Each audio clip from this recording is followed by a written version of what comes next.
Hello' student, মই আজি এটা ইম্পৰ্টেণ্ট টপিকৰ বিষয়ে আলোচনা কৰিম। টপিকটো হ'ল আবাদী লক্ষণ কি? আবাদীৰ লক্ষণ হৈছে এটা নিৰ্দিষ্ট অঞ্চলত বাস কৰা একে প্ৰজাতিৰ ব্যক্তিৰ গতৰ পৰিৱেশগত লক্ষণ একক জীৱৰ লক্ষণ নহয়।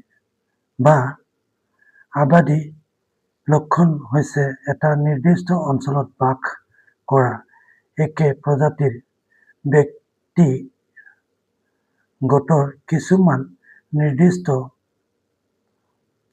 যোগযোগ্য লক্ষণ যিবোৰ ব্যক্তিৰ নিজৰ নাথাকে।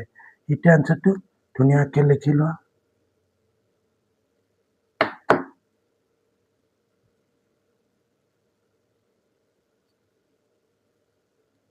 আবাদী লক্ষণ কি? আবাদীৰ লক্ষণ হৈছে এটা নিৰ্দিষ্ট অঞ্চলত বাস কৰা একে প্ৰজাতিৰ ব্যক্তিৰ গোটৰ পৰিৱেশগত লক্ষণ একক জীৱৰ লক্ষণ নহয়।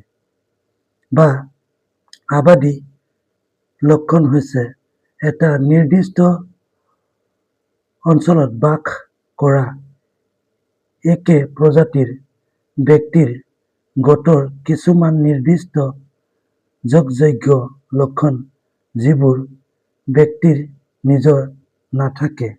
এতিয়া আনচাৰটো ধুনীয়াকৈ লিখি লোৱা।